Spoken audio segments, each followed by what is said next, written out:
Schedule 10-এর 3 প্যারাগ্রাফে বলা আছে যে কোনো দল, সরকারি দল হোক যে দলের হোক, যদি 1/3 মেম্বার স্প্লিট হয়ে যায়, আমরা যদি মনে করি 1/3 একসাথে হয়ে গেলাম এবং তারপরে আমরা যে কোনো দিকে ভোট দিব, কমপক্ষে 1/3 হতে হবে।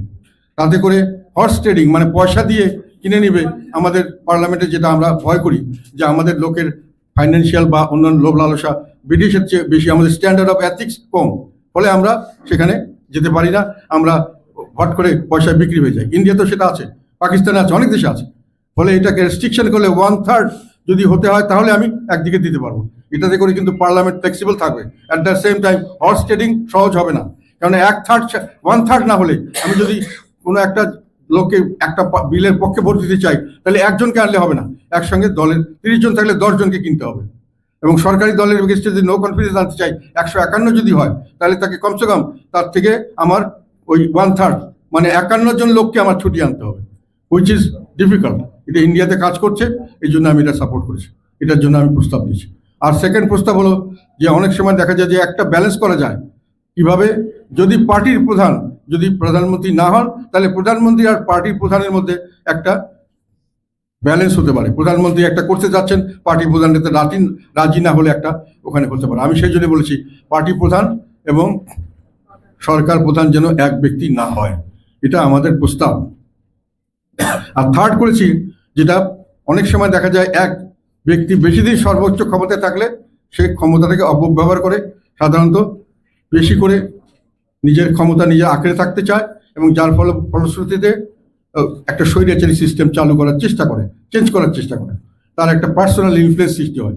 এই জন্য দুইবারের বেশি প্রধানমন্ত্রী থাকতে পারবে না। আমাদের সংবিধানে কিন্তু 2বারের বেশি প্রেসিডেন্ট থাকতে পারবে না এই সিস্টেম আছে, কিন্তু প্রেসিডেন্ট এখন কোনো ক্ষমতা নাই। আমি এখনো মনে করি ওটা আবার রাখা উচিত, যেহেতু পরবর্তীতে আমি প্রস্তাব দিচ্ছি যে প্রেসিডেন্টের ক্ষমতা বাড়াতে হবে, সেটার জন্য প্রেসিডেন্টও ক্ষমতাশালী হবেন, ফলে তাকেও আমাকে রেস্ট্রিক্ট করতে হবে, 2বারের বেশি যাতে না হতে পারে। ওটা এখন আছে, আমরা ওটাই রাখতে চাই।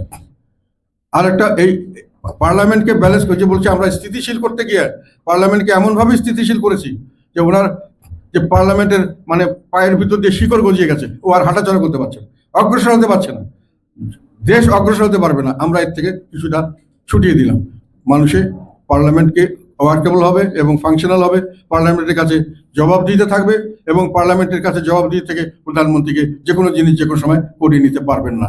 পার্লামেন্টের লোকরা, তার দলের লোকরাই এটার বিরোধিতা করতে পারবেন যদি একত্রিত হতে পারেন, অন্যান্য দলে তো পারবেন না।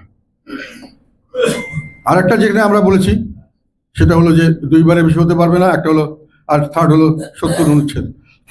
এরপরে যেটা নিয়ে আমি কথা বলেছি এখানে সেটা হলো 15th অ্যামেন্ডমেন্ট। আমি যেটা আগেই বললাম, আমাদের পঞ্চদশ সংশোধনী করে কেয়ারটেকার সরকারকে আমরা কেয়ারটেকার সরকার ব্যবস্থাকে বাতিল করা হয়েছে। আমি মনে করি যেটা, এবং তার পরবর্তীতে 7A এবং 7B, 7-এর ক এবং 7-এর খ, এই দুটোকে ইন্ট্রোডিউস করা হয়েছে। এই দুটো হলো, একটা হলো 7-এর ক হলো যে আমাদের যে কোনো ধরনের কোনো কিছু করতে গেলে, সরকার পরিবর্তনের জন্য সাংবিধানিকভাবে অন্য কিছু করতে গেলে দেশদ্রোহিতা হিসেবে কঠোর শাস্তির ব্যবস্থা। এটা আমি মনে করি আমাদের বর্তমান পরিস্থিতিতে এরকম ধরনের পরিবর্তন হওয়ার সম্ভাবনা থাকে, কাজে এটাকে এই রিজিট করার দরকার ছিল না, এটা রিজিট করাটা ঠিক হয়নি, এটা বাতিল করা উচিত। আর 7-এর ক্ষয় হলো আমাদের যতগুলি অর্ধেকের 1/3 মতো সংবিধানের আর্টিকেল বলা হচ্ছে, এগুলোকে কোনো সময় চেঞ্জ করা যাবে না। এটা অত্যন্ত অযৌক্তিক। একটা বর্তমান পার্লামেন্ট ভবিষ্যতের কোনো পার্লামেন্টকে কোনো কিছু রেস্ট্রিক্ট করতে পারে না, পার্লামেন্টের হাত পা বেঁধে দিতে পারে না, এটা গ্রহণযোগ্য নয়। আজকে আমি পার্লামেন্টে আছি, কালকে আমার আগামী প্রজন্ম একটা পরিবর্তন চাইতে পারে, তাকে সেই সুযোগ দিতে হবে। কাজে এইটা বাতিল করলে এটাও বাতিল হয়ে যাবে। আর একটা করা হয়েছিল যে মানুষের যে ফ্রিডম অফ অ্যাসেম্বলি, একসঙ্গে অ্যাসেম্বলি করার বিষয়ে কিছু কন্ডিশন দেওয়া হয়েছিল 38 ধারা অনুযায়ী। আমরা মনে করি পঞ্চদশ সংশোধনী বাতিল হলে এটাও বাতিল হয়ে যাবে। ফলে এইটাও আমরা চাচ্ছি যে এটা বাতিল করার জন্য আমরা কোর্টে একটা কেস হয়েছে, আমরা খুবই আশাবাদী এবং কোর্টে এটা কেস করলে এটা বাতিল হবে, কারণ এখানে দুটো ডিফেক্টস আছে। এইটার মধ্যে দুটো ডিফেক্ট, একটা যেটা বললাম একটু আগে, ভবিষ্যৎ কাজকর্মকে বেঁধে দেওয়া পার্লামেন্টকে, এটা কোনো পার্লামেন্টের ফাংশন হতে পারে না, এটা যুক্তিসঙ্গত নয়। আর 2 নম্বর হলো, তখন প্রভিশন ছিল যে গণভোট ছাড়া কোনো পার্লামেন্টের কোনো কিছু সংবিধান সংশোধন করা সম্ভব নয়, কিন্তু এনারা কোনো গণভোটের ব্যবস্থা করেনি, গণভোট ছাড়া এটা করা হয়েছে, ফলে এটা টেকনিক্যালি মিস্টেক। সো এটা যদি চ্যালেঞ্জ হলে এটা বাতিল হওয়ার সম্ভাবনা আছে, তাহলে তত্ত্বাবধায়ক ব্যবস্থা আবার পুনরায় চালু হবে, এবং এই যে অন্যগুলি 7 এবং 17 বাতিল হবে, এবং 38-এ যে রেস্ট্রিকটিভ অ্যাসেম্বলি করার জন্য সরকারের পারমিশন লাগবে, অনেক ধরনের রেস্ট্রিকশন কন্ডিশন আছে, অনেক কিছু হতে পারবে না, এগুলোতে একটা বাধা সৃষ্টি হবে। মানুষের অ্যাসেম্বলির স্বাধীনতা, সভা সমাবেশ করার স্বাধীনতা, এটা আরো পুনরুদ্ধার হবে। তো আমরা এটা বাতিল চাই, তত্ত্বাবধায়ক সরকারের পুনরুদ্ধার চাই। এখন আমি আসি প্রেসিডেন্টের সঙ্গে যে ভাগাভাগি, পাওয়ার শেয়ারিং। প্রেসিডেন্টের সঙ্গে পাওয়ার শেয়ারিং করার জন্য সবচেয়ে যেটা বড় প্রয়োজন সেটা হলো, প্রেসিডেন্ট এখন বর্তমানে যেটা আছে যে তারা সিম্পল মেজরিটি ভোটে প্রেসিডেন্ট নির্বাচিত হন এবং 2/3 মেজরিটিতে বাতিল হয়ে যান।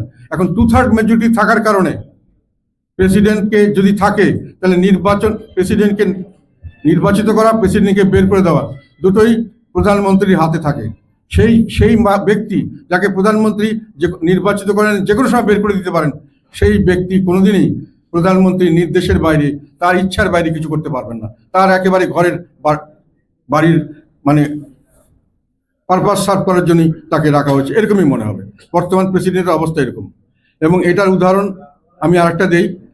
অষ্টম সংসদে 2001 থেকে 2006 পর্যন্ত যে সংসদ চলেছে, সেখানে প্রেসিডেন্ট ডক্টর বদরুদ্দোজা চৌধুরী, উনি বিএনপির ফাউন্ডার মেম্বারদের মধ্যে একজন ইম্পর্টেন্ট মেম্বার, উনি প্রেসিডেন্ট ছিলেন। তাকে কিন্তু অভিশংসন বা ইমপিচ করা হয়েছিল 2/3 মেজরিটি থাকার কারণে। তো সেই জন্য প্রেসিডেন্টদেরকে যদি আমরা এমনভাবে ভার্নারেবল করি যে ওনারা যে কোনো সময় ইচ্ছা মতো আসবেন, ইচ্ছা মতো যাবেন, তাহলে সেই প্রেসিডেন্টের দ্বারা কোনো বড় কোনো কাজ করানো সম্ভব নয়। উনি প্রধানমন্ত্রীর নিয়ন্ত্রণেই থাকছেন।